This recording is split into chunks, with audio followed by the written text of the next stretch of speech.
you do have to learn, I think people sometimes feel like, that they don't know how to tune into their intuition, but you do have to learn how to, and you have to listen to it, otherwise it just completely switches off.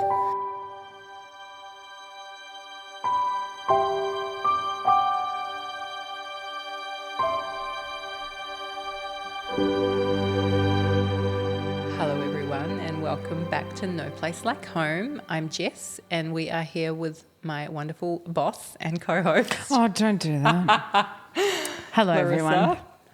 everyone. So today we want to talk about a topic that comes up a lot, and it's you don't know what you don't know. We did a post about it on socials. We did. And Basically, last week. And we wanted to, so the premise of this conversation is about a lot of first-time mums are so overwhelmed by all the things and that commodification of motherhood, and you need the Pinterest nursery, you need the first outfit your baby's gonna wear home from the hospital, you need the pram, you need the expensive cot, and there's so much focus on the stuff and also on birth prep, hopefully, that very few people are really thinking about postpartum and what it looks like.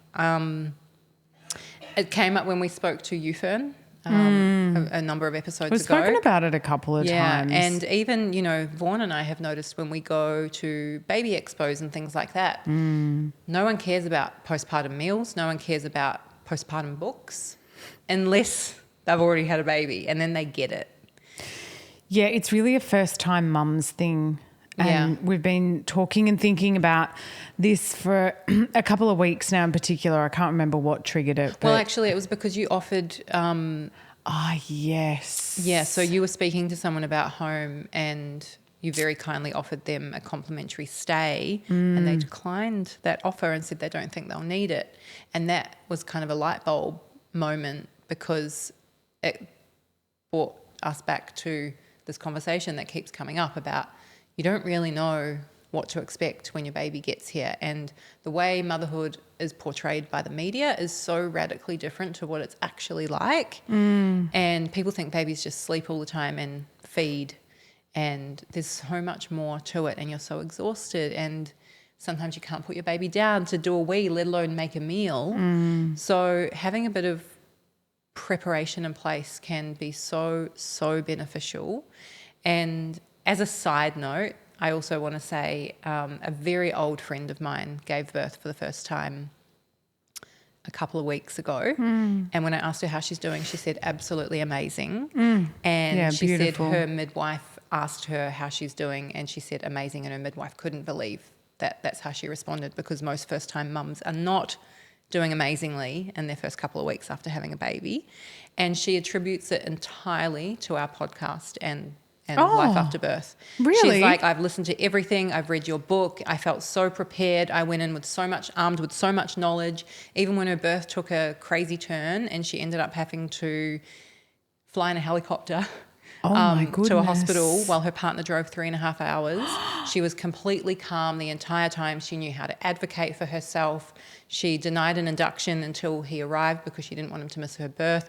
And she said the whole time she was so calm, and she just was looking around thinking, everyone needs to chill out. Oh my God. And she's just having the nicest time. And I'm so glad that she's, taken on board all of the wonderful wisdom that our guests have imparted onto anyone who's listening. And I don't think we want to take away those experiences, while we talk about postpartum, and, unfortunately, statistically, it tells us that majority of women don't have a good experience postpartum. There are a lot of stories that are beautiful postpartum as well. Mine was amazing, as people would know if they've listened that far back in our early podcasting days. We put a question on Instagram and we said, you don't know what you don't know. What advice would you give to first-time mums to help them prepare? And I think the overarching thing for me in us putting that question or that post out was, how do we connect with first-time mums that is not in a fear-mongering way, we don't want to be that scaring is not people. telling them all of our own experiences and, you know, imparting that on first-time mums. But then what is that balance? Yeah, it's very tricky. Giving them enough information to say, you know, I think we had someone say the best response on one of them, which was, you know, like, just say yes to the help before, like while you're pregnant, just accept whatever help wants to come your way, obviously within what you're comfortable. Though. Sometimes you have to go outside your comfort zone. Yeah, look, absolutely. Well. Yeah. But, you know, if people are shoving it on you, then, you know, that's a different thing. But I think it's just trying to bridge that gap of how do we connect with mothers first time round to not get swallowed by that commodification of motherhood in the first instance. Yeah. You know, I was listening to the radio the other day and I can't remember what they were talking about how much money people are spending on particular items. And it was 3AW. Yes, I'm an old timer and listen to community radio. But I love it because you get to hear all of these different random things. And this particular topic was on how much have you spent on a pram or a cot or like the newest postpartum kind of parent-baby thing. And a grandfather called and said, well, my daughter's just asked me to buy the pram and she sent the one that she wanted to me and I went and bought it for her, but it cost me $2,500. And then the next person that called up said don't spend the money on that. Like just don't do it. Buy it secondhand. Or just don't. Buy a cheaper pram. Yeah, buy a cheaper pram. Like you know, we're never going to get any support from pram manufacturers now. I mean, it is what it is. But, you know, that money can just be so well spent in other... Well, look at how much money people spend on their weddings. This comes up a lot in the postpartum world because people don't even bat an eyelid at spending 30 to 100K on a wedding. And yet when it comes to not stuff for the baby, but stuff for the mum, stuff that's going to help the family, it's, there's just a huge... Yeah, I agree. Let's dive in and read some of the responses that we received. So these I'm talking funny now. These are the responses to the question that we asked about what advice would you give first-time mums to prepare for postpartum. And I think an overarching theme was the self-compassion, self-care, be gentle with yourself. Self-compassion, arranging support for postpartum while prenatal, and also say yes when support is offered in postpartum. Learning to trust your own intuition. Don't forget to nourish yourself throughout your journey. I think that's a huge one. Look after your physical health. It's so important. Your physical health will aid your mental health. Avoid depletion, exhaustion, and more. Keep taking your prenatal in postpartum magnesium too. I didn't take any supplements in my postpartum at all, which I thoroughly regret. My comment was, well, I made two actually, but one of them was take your damn vitamins. Yeah. So true. Then we go to, spend less money on the pram, nursery furniture and the latest baby equipment accessories, and spend money on preparing yourself and your partner for the postpartum journey mentally, emotionally and physically. We did not write that, can I just say. That was No, we absolutely did not. One of our followers wrote that. Yeah, these are all the responses from our followers, which is amazing. What else have we got there, Jess? Create space and time for yourself to tune into yourself before baby arrives, connecting to yourself, your feelings, thoughts, intuition, hopes, dreams, fears, your body, your values, you. Golden for a mum. It's so easy for us to get lost in this all, but it's so important. Another one about looking after your physical and mental health. It's so important and it's so easy to forget. Yeah. Mum rage.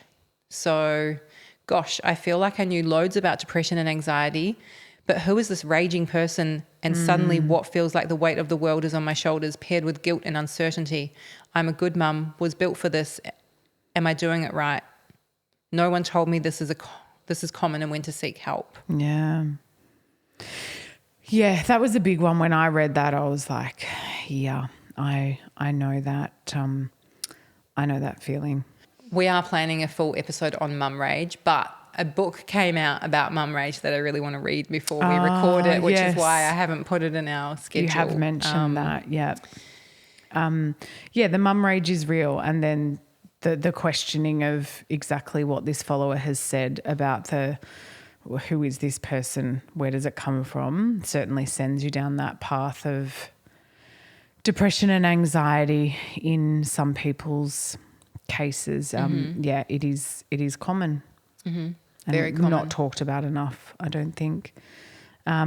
Always listen to your intuition. That's been another big overarching throughout the comments. And, you know, it's interesting. I wonder whether first-time mums know what that is, because I think there's this big narrative around that once you become a mother, then you have mother's intuition. Yeah. But we actually have intuition from the minute that we take a breath. And I don't want to discount how tricky it can be to figure out what's intuition, what's fear, what's intuition, what's insecurity. It can be hard to figure that out.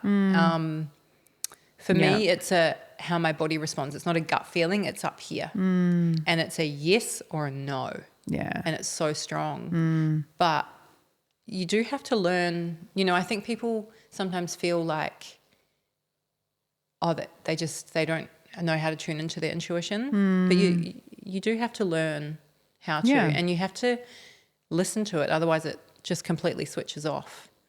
Yeah. And that, do we trust our decision making? Or are we looking to others all the time for that decision making? And it's like what we talked about with Lael Stone, that good girl mentality. Yeah. That shows up a lot throughout this process of pregnancy and birth. One for you, Jess, the photographers take all the photos. Better yet, hire a photographer for a maternity shoot. Not all maternity photography is cheesy. That's true. When I was working as a postpartum doula, I had photography as an optional inclusion in my packages. And so it wasn't an add-on. You didn't have to pay for it. It was just automatically included. And most people said yes. A few said no. Everyone who said no then regretted it. Yeah. It can feel, when you're not used to being in a different body and your boobs are big and your butt's swollen and nothing fits, you can feel quite, out of touch with yourself. But it's such a fleeting time and it's so magical. And once your baby's here, you're never going to regret getting some photos. Yeah. And it doesn't have to be a full-blown professional photo shoot. You can, get a Polaroid camera and ask a friend to take some photos of you or something. Just something that's not even if it is just a selfie in the mirror, just make sure you document this. But it's also really nice for your children as they get older to be able to look back on photos of you when you were pregnant. Yeah. I don't have any of those really of nice. my mum. She didn't want any photos. She was a baby, Do you have photos? Have you seen photos of your mum pregnant? It's a great question. I don't think so. I'll have to ask Mum if she's got any, but I don't recall it. Yeah. Yeah, but it feels like an eternity ago that I was pregnant now. Oh, my God, there's so much more. It's not a problem unless it's a problem for you. Yeah. Don't watch the clock, watch your baby. Your baby doesn't need much, just to be held, fed and warm. Yeah.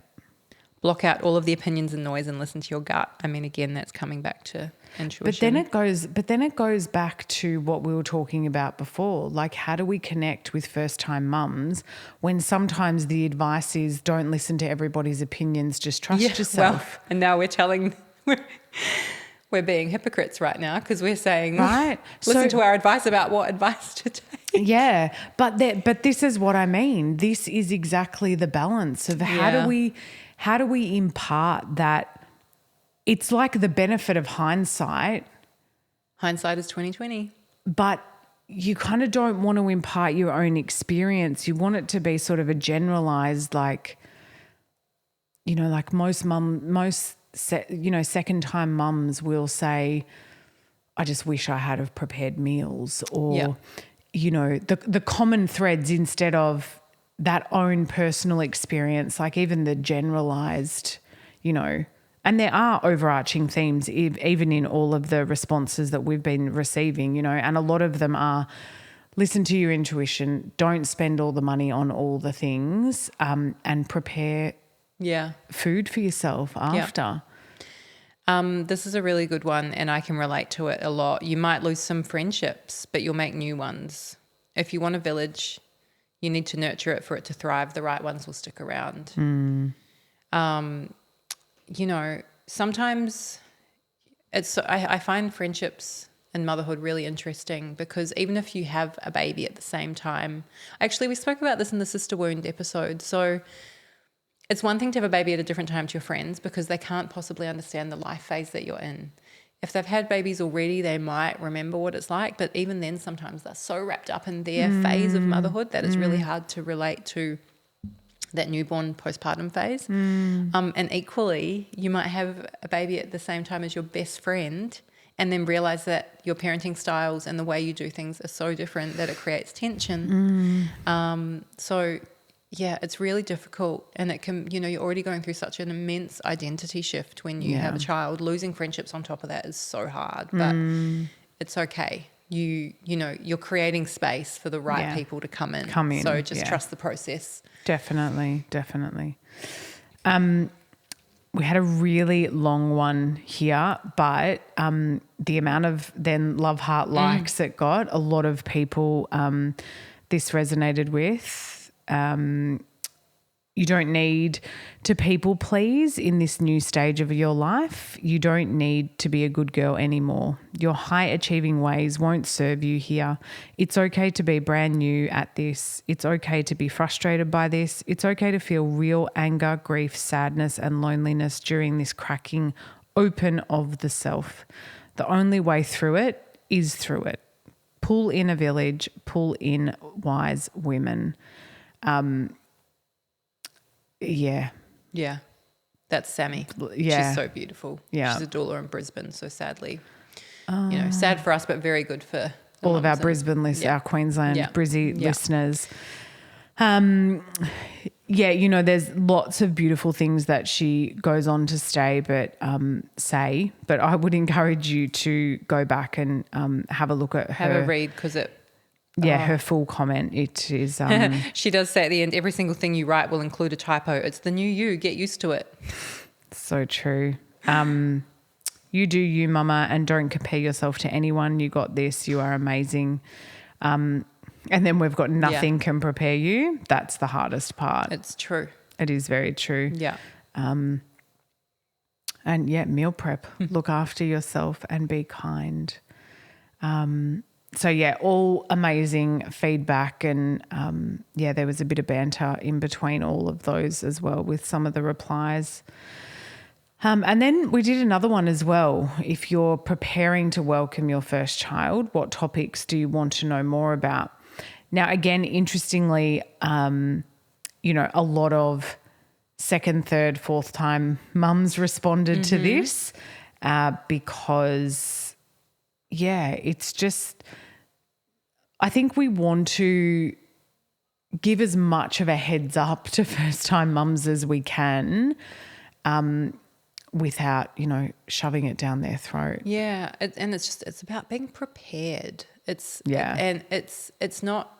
We just want people to be prepared. We don't want them to be scared. It's just, be proactive in setting your home and your relationship and yourself up for a complete 180 flip. Yeah, it really is. So we had some story responses as well. Yes. There is no single best way to birth, feed and parent. Just do what feels best for you. And I think this is so important because people want you to do things the way they did them because it validates their decisions. What they did, yeah. And I think it's really valuable if you can learn to just, I get so ragey when people, try and tell me what to do. You've just got to, because I feel like they're undermining me. But you've just got to know, like, if you can just, take all the information in and just let anything that doesn't feel right just filter straight back out the other side. Exactly. It's hard, but you don't have to breastfeed the same way that your neighbour is breastfeeding. You don't have to sleep train because your sister did. You can do whatever you want to do. Yeah, definitely. And there you go. Let go of control and go with the flow. I think the second time round for me, that was my biggest. Yeah. That was instead of trying to my control biggest breakthrough. and structure everything. Yeah. Just like let it go. Yeah. Get to know your baby. Take it one feed at a time. That's really good advice because sometimes the feeding can feel really overwhelming. Yeah. I And remember especially feeling very overwhelmed. I think it was you who was saying that, you'd get scared of the night ahead. Oh, petrified. Like come 4:30, 5 o'clock. Yeah. I was like, I could literally feel the anxiety eating my stomach. Yeah. Yeah. So one feed at a time. And funnily, your baby doesn't need all of the stuff. They only need you. Yeah. This one broke my heart a little bit. Not welcoming my first, already have my beautiful son, but I'm interested in learning how to heal from a postpartum that was not what I wished. Lack of support, lack of boundaries, unsupportive advice from family, lack of rest, lack of healing foods. This person survived on toast. And not knowing how integral rest and support and food are and having a sadness about that. I mean, I just want to say to this person, don't beat yourself up about that because, again, you don't know what you don't know. It's impossible. Like, as someone else said, you can't prepare. But also maybe worth listening to one of our episodes with Lael. I forget the number. Yeah, we touch on exactly this sort of stuff. So, I would recommend going back and listening to that Lael episode that we talked about birth debriefing. And also she and B have trained some incredible birth debriefing practitioners that are available. We'll actually have two of them working, at home. But there are practitioners in the communities now. So many. Yeah. They're all incredible. I would highly recommend that if that's something that you're interested in. Also, it's okay if you don't fall in love with your baby straight away. I think there's this huge... Yeah, people are expecting, again, it's the movies, it's the media, it's the way motherhood's portrayed, that expectation that you're just overwhelmed by love. Often it's the cascade of intervention that interferes with that, and it takes a few days or weeks or months to, figure it out. Yeah. Love this idea, not welcoming a baby, but I'd wish I'd known more about gut health, normal breastfeeding experiences and typical infant sleep / behaviours. I wish I'd had more of an idea of what was normal. Yeah. There's this expectation that babies are going to sleep through the night from 6 weeks, and it's just that's not normal infant behaviour. That's not normal infant sleep. But no one, I feel like not a lot of people know that. I feel like people have this expectation that the baby should be sleeping 8 hours through the night. Yeah. Babies need to wake up because they need milk. So they need to wake up so they can get that milk and to grow, and they also need you to be feeding. If you're breastfeeding, they need to be feeding from you through the night to keep to first establish milk supply and then continue it. So definitely, normal infant sleep. Also those the gut health, I think, is a really big thing as well. Yeah. And again, I would encourage, if anyone wants to listen to the amazing Vaughan Geary, naturopath, who she talks about all of those sort of preconception, pregnancy, nutrition, and how to best support your body through the different stages. So that's another great episode if you want to go back and listen to that as well. Yes, we loved doing this. Yeah. We love hearing what everyone Yeah, the has to feedback say. was so good. So we will continue to do more of these. We'd love to hear what questions you would like to ask the home community. And yeah, we will continue to do these stories and posts and ask questions. And yeah, thanks for listening. This podcast represents the opinions of our hosts and their guest speakers. Views and opinions expressed in the podcast are our own and do not represent that of our places of work. This podcast is for informational purposes only, and content here should not be taken as medical or professional advice. Please consult your healthcare professional for any personal recommendations and medical care. While we make every effort to ensure that the information we are sharing is accurate based on the best available information at the time of recording, we welcome any comments, suggestions or feedback via our website contact form, home.com.au/contact. Names and details of personal experiences may have been changed to allow for anonymity and privacy. To join the conversation, join us on social media at Home Postpartum.